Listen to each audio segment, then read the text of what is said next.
এখানে সেখানে অযথা ঘোরাঘুরি না করে মেলার শান্তি শৃঙ্খলা বজায় রেখে ধৈর্য সহকারে বসে পড়ুন। আমরা বাগডেগা ওস্তাদ অম্বরীশ বাহাদুর বুড়াগোদরা ছৌ একাডেমির পক্ষ থেকে শুরু করছি আপনাদের এই মহান মঞ্চে দ্বিতীয় নিবেদন। এক অশ্রু সজল সকরুণ কাহিনী অবলম্বনে রচিত সম্পূর্ণ পৌরাণিক ছৌ নৃত্য যে বলার ওস্তাদ নাম রেখেছেন প্রদ্যুম্ন রাজার নরমেন যন্ত্র।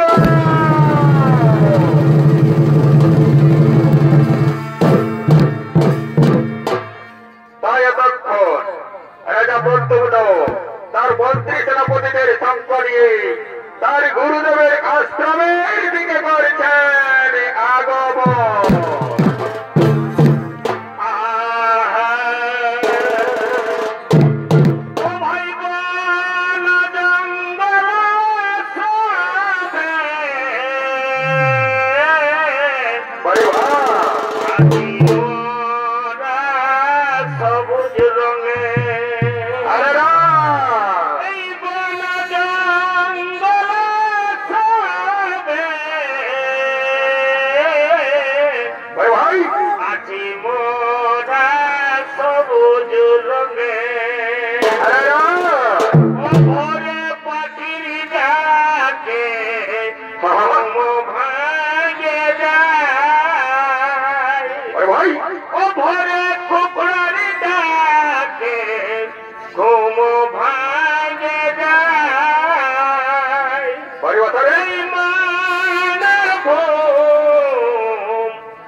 সেনাপতি আমার জীবনে সুখ ও শান্তি নেই কিসের কারণ এর সদগন্তর দিয়া শান্ত করব শোনো রাজন তোমার জীবনে সুখ ও শান্তি নেই কিসের কারণ এর উত্তর দিতে পারেন গুরুদেব চলো আমরা সকালেই করি সেই গুরুদেবের স্মরণ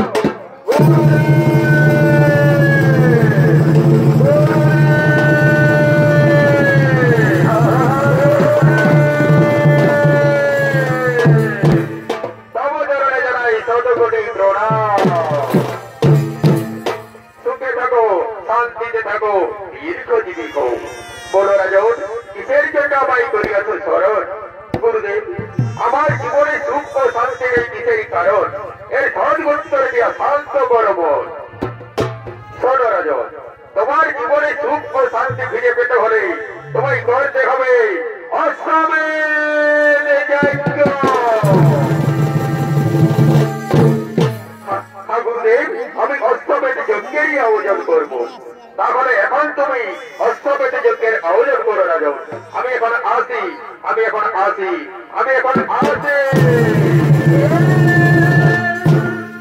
মন্ত্রী সেনাপতি আমি এখন এখানে ভীষণ ক্লান্ত অবসন্ন হয়ে পড়েছি আমি এখানে কিছুক্ষণের জন্য বিশ্রাম নিচ্ছি রাজন আমরা সকলে মিলে নেব এখানে বিশ্রাম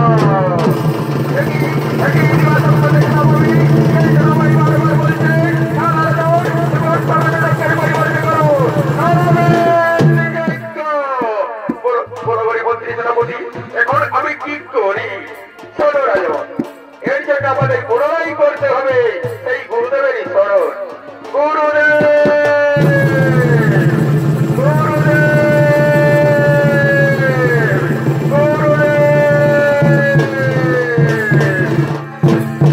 সর্বজনে জানাই শতকোটি প্রণাম সুখে থাকো শান্তিতে থাকো দীর্ঘজীবী হো বলো রাজন কিসের জন্য আমায় পুনরায় করিয়াছ স্মরণ গুরুদেব আপনি তো বলে গেলেন অষ্টমেধ যজ্ঞ করতে কিন্তু কে যেন আমায় বারবার বলছে না রাজন তুমি অষ্টমেধ যজ্ঞের পরিবর্তে করো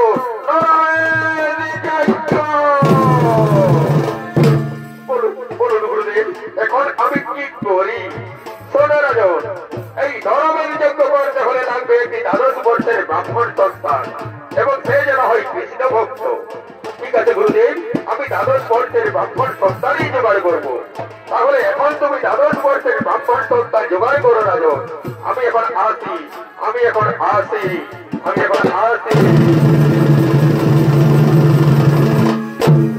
ওরে মন্ত্রী সেনাপতি রাজ্যের বাদ্যকারকে দিয়ে জানিয়ে দাও যদি কারো বাড়িতে 12 বর্ষের ব্রাহ্মণ সন্তান থাকে এবং সে যদি হয় কৃষ্ণ ভক্ত তার পিতা যদি সেই সন্তানকে আমার কাছে বিক্রি করতে রাজি হয় আমি তাকে 100 স্বর্ণ মুদ্রা ও 100 দুগ্ধবটিকায় প্রদান করিব ঠিক আছে রাজন আমরা সেই ব্যবস্থাই করব চলো চলো এখন আমরা রাজপ্রাসাদে ফিরে যাই চলো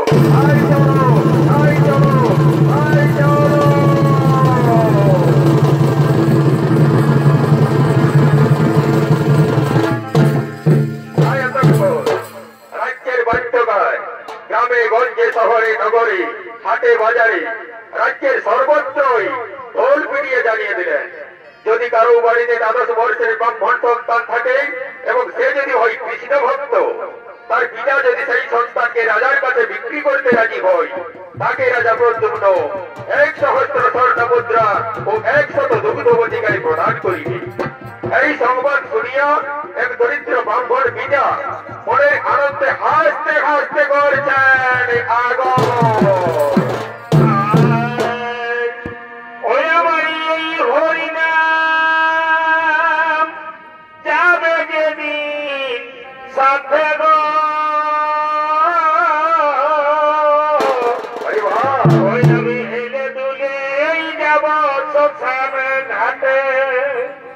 আমার এই হরি নাম যাবে যেদিন সাথে দুলে যাব শ্মশান ঘাটে দুলে যাব শ্মশান ঘাটে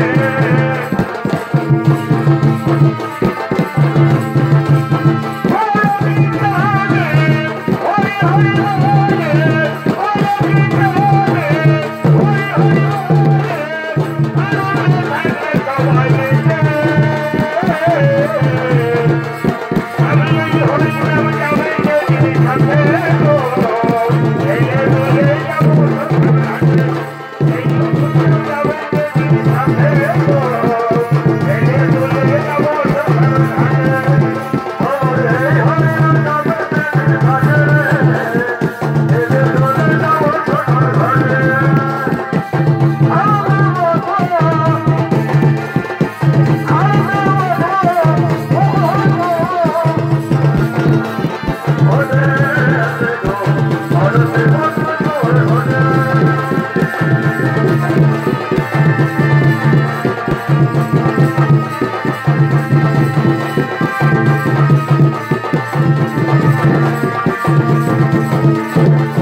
ঠিক আছে সখী, আমরা রাজপ্রাসাদের দিকেই চললাম, তুমি খেয়াল রেখো সখী।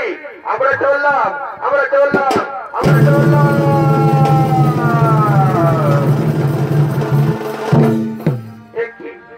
আমি তো প্রতিদিন এই বিষ্ণু মন্দির ধৌত করি এবং দীক্ষাদান করি, কিন্তু কোনোদিন তো কাউকে এখানে দেখিনি। কে ওখানে গিয়ে জিজ্ঞাসা করে দেখি তার পরিচয়।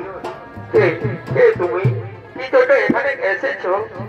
তার আগে বলো তুমি কে, কি তোমার পরিচয়? আমি আমি প্রদ্যুম্ন রাজার কন্যা হেমপ্রভা। প্রতিদিন এই বিষ্ণু মন্দির ধৌত করি এবং দীক্ষাদান করি। এবার বলো তুমি কে, কি তোমার পরিচয়? আমি আমি এক ব্রাহ্মণ সন্তান। শোনো, তোমার পিতা নরমেন্দ্রকে বলি দেওয়ার জন্য আমায় এখানে বন্দি করে রেখেছেন। আমার মা তো তাই বলতেন যে প্রতিদিন এই বিষ্ণু মন্দিরে ধৌত করবে, তাকে কোনোদিন বৈধব্য যন্ত্রণা ভোগ করতে হবে না। তাহলে এই সনদের গলায় বরমাল্য পরিয়ে আমি আমার মায়ের সেই কথার পরীক্ষা করে দেখি। এসো এসো সনদ, আমি তোমার গলায় বরমাল্য পরাতে চাই। সনদ, না না হেমপ্রভা, এমন ভুল তুমি করো না হেমপ্রভা। তোমার পিতা নরমেন্দ্রকে বলি দেওয়ার জন্য আমায় এখানে বন্দি করে রেখেছেন, আর এইসব জেনে শুনেও তুমি আমার গলায় বরমাল্য পরাতে চাও। আমার গলায় বরমাল্য পরিয়ে তুমি কোনোদিন সুখী হতে পারবে না হেমপ্রভা। আমার গলায় বরমাল্য পরিয়ে তুমি সংসার বাঁধতে পারবে না হেমপ্রভা। তোমার গলায় বরমাল্য পরিয়ে আমি সুখী হতে পারি বা নাই পারি, তোমার গলায় বরমাল্য পরিয়ে আমি সংসার বাঁধতে পারি বা নাই পারি, তাতে আমার কিছু যাই আসে না। তোমার গলায় বরমাল্য পরাতে পারলেই আমি নিজেকে ধন্য বলে মনে করবো। বলো বলো শোনো, তুমি আমায় ছেড়ে কোনোদিন কোথাও যাবে না? জীবনে মরণে তুমি আমার, আমি তোমার। আমার সব কিছু জেনে শুনেও যখন তুমি আমার গলায় বরমাল্য পরাতে চাও, আমায় আপন করে পেতে চাও, আমায় স্বামী রূপে পেতে চাও, তখন আমি তোমার কথাই সম্মত হলাম। আজ তোমায় কথা দিচ্ছি, তোমায় ছেড়ে আমি কোনোদিন কোথাও যাব না। জীবনে মরণে তুমি আমার, আমি তোমার। চন্দ্র সূর্য প্রকৃতিকে সাক্ষী রেখে আমি তোমাকে গন্ধর্ব মতে বিবাহ করব। সাক্ষী থাকো, সাক্ষী থাকো চন্দ্র সূর্য, সাক্ষী থাকো সমস্ত দেবগণ, সাক্ষী থাকো ধরিত্রী মাতা। আজ অর্ধাঙ্গিনী রূপে হেমপ্রভাকে বিবাহ করিলাম, বিবাহ করিলাম, বিবাহ করিলাম। প্রণাম চরণে স্বামী। ওঠো, এসো এসো হেমপ্রভা, এসো। আহা, এই জীবন আরে তোমাকে দিলাম বন্ধু। আরে তুমি শুধু ভালোবাসা দিও, সুখের চাই সুখ। আরে না, তুমি যে আমার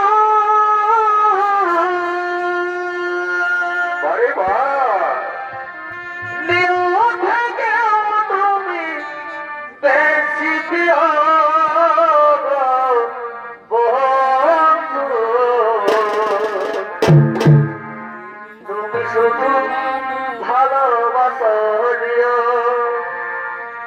বন্ধু, তুমি শুধু ভালোবাসা দিও।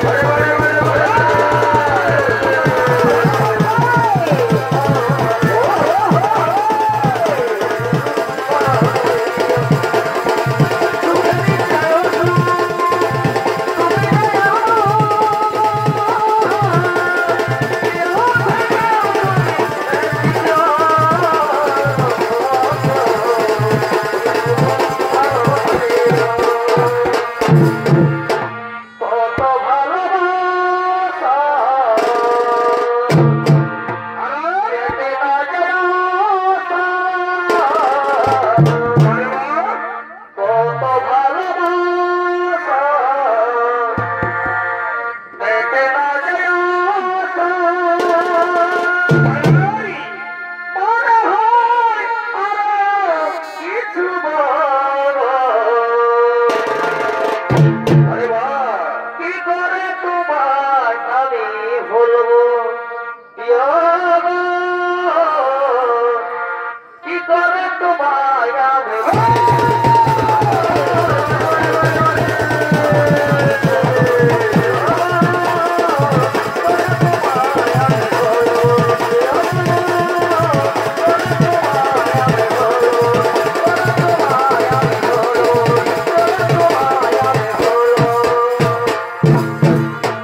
জলের কলসি ধরে নিয়ে যাব যমুনা ওরে জলবাল যমুনা করো তাই তো তোমায় বাসি ভালো ওরে জলবাল যমুনা করো আরে না তাই তো তোমায় বাসি ভালো তাই নাকি ওরে করে নিয়ে যাব যমুনা ওরে করে নিয়ে আমি যাব যমুনা রে বিতলের কলসি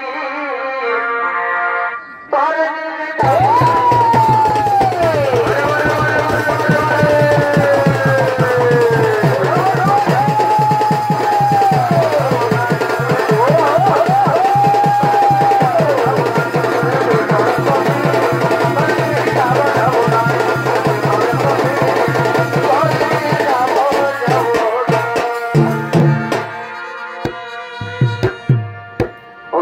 অবশ্যই চলো চলো না আমরা কিছুক্ষণ এই বিষ্ণুবন্ধন থেকে বেরিয়ে ওই নদীর পাড়ে ঘুরে বেড়াই না না হে ভগবান তোমার পিতা নরমেদিকে বলি দেওয়ার জন্য আমায় এখানে এনে বন্দি করে রেখেছে তাই এই বিষ্ণু মন্দির থেকে বেরিয়ে কোথাও যাওয়া আবার কিছু হবে না প্রভা চলো না স্বামী আমি তো আছি তোমার কোনো ভয় নেই আমরা যাবো আর আসবো বেশ যখন তুমি বলছো তখন চলো হেমপ্রভা তবে খেয়াল রেখো হেমপ্রভা যজ্ঞের সময় কিন্তু আমাদের এখানে গেছে হাজির হতে হবে স্বামী খান যজ্ঞের সময় আমরা একদম এখানে এসে হাজির হয়ে যাব তবে তাই চলো চলো চলো তাই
তুমি না বলেছিলে তোমায় ছেড়ে কোনোদিন কোথাও যাবো না তুমি না বলেছিলে জীবনে মরণে তুমি আমার আমি তোমার, তাহলে কেন তুমি আমার এই কাজ ছেড়ে চলে গেলে স্বামী?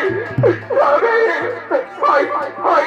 চলে বিধাতা, তাই কি তুমি আমার কপালে লিখেছিলে ঠাকুর? আমি তো গানত কোনোদিন কোনো অপরাধ করিনি, প্রতিদিন বিষ্ণু মন্দিরে দৌষ করি এবং দীপদানি করি, তার প্রতিদান স্বরূপ তুমি আমার স্বামীকে বরণ করে দিলে ঠাকুর। আর কত শাস্তি দেবে ঠাকুর? আর কত পরীক্ষা দেবে?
আমি আমার স্বামীর সৎকারের জন্য আপনাদের কাছে কিছু ভিক্ষা চাইছি।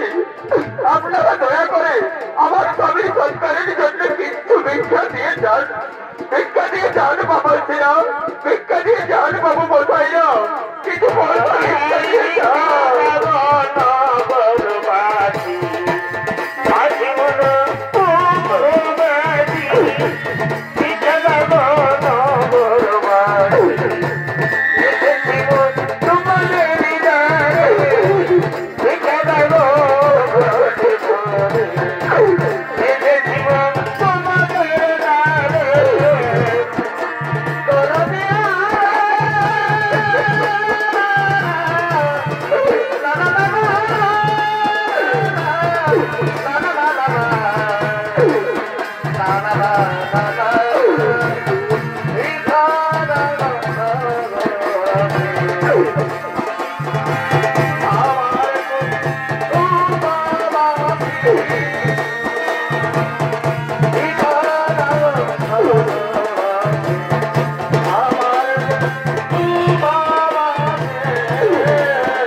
কিছু পয়সা ভিক্ষা দিয়ে যান বাবা সিরা, কিছু পয়সা ভিক্ষা দিয়ে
I'm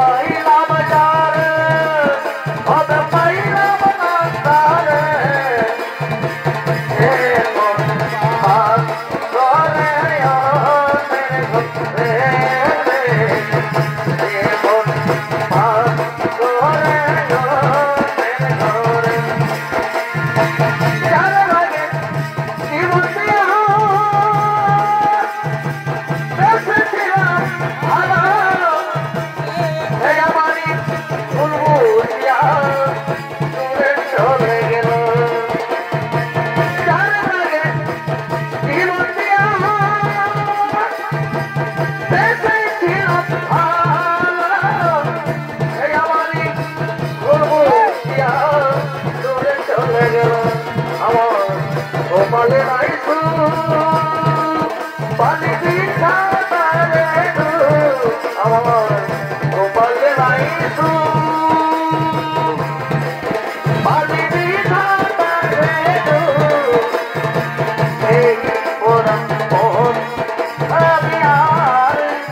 আমার পরম ভক্ত, তাই তোমায় এসে আমি দর্শন দিলাম। ভক্তের গতিনি ভগবান, তাই যুগে যুগে আমি ভগবানের আহ্বানে সাড়া দিয়ে থাকি। এসেছেন, আপনি এসেছেন প্রভু। আপনি যখন এসেই পড়েছেন তখন তখন সনদ ও হেমপ্রভার মিলনটা করিয়ে দিয়ে যান প্রভু।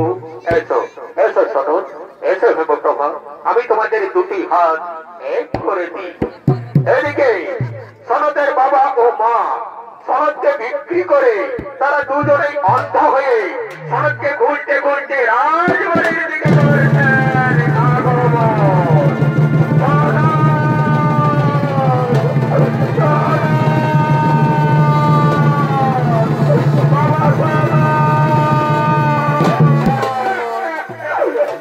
এদিকে ঋষিপথায় তার কমণ্ডলের জল ছিটিয়ে দিয়ে সনদের বাবা ও মায়ের দৃষ্টি শক্তি ফিরিয়ে দিলেন। তুমি আমায় যা দিয়েছ আমি তোমায় ফিরিয়ে দিচ্ছি, আমি তোমায় যা দিয়েছি তুমি আমায় ফিরিয়ে দাও রাজো, ফিরিয়ে দাও।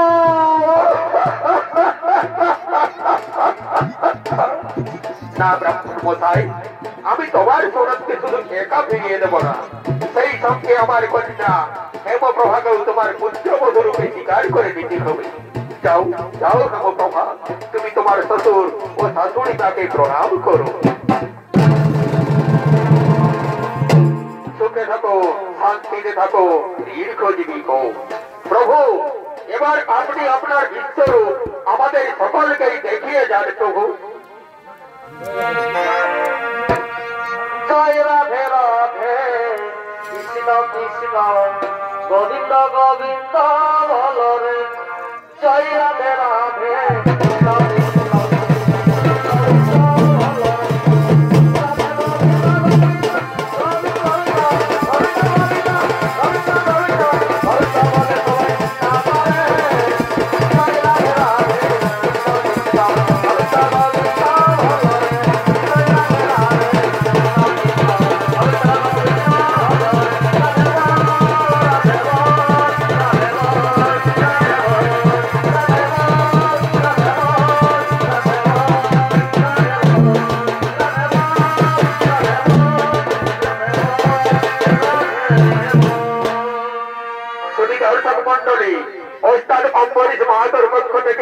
যে দ্বিতীয় নিবেদন শুরু করেছিলাম সেই পালাখানি এখানে সমাপ্ত।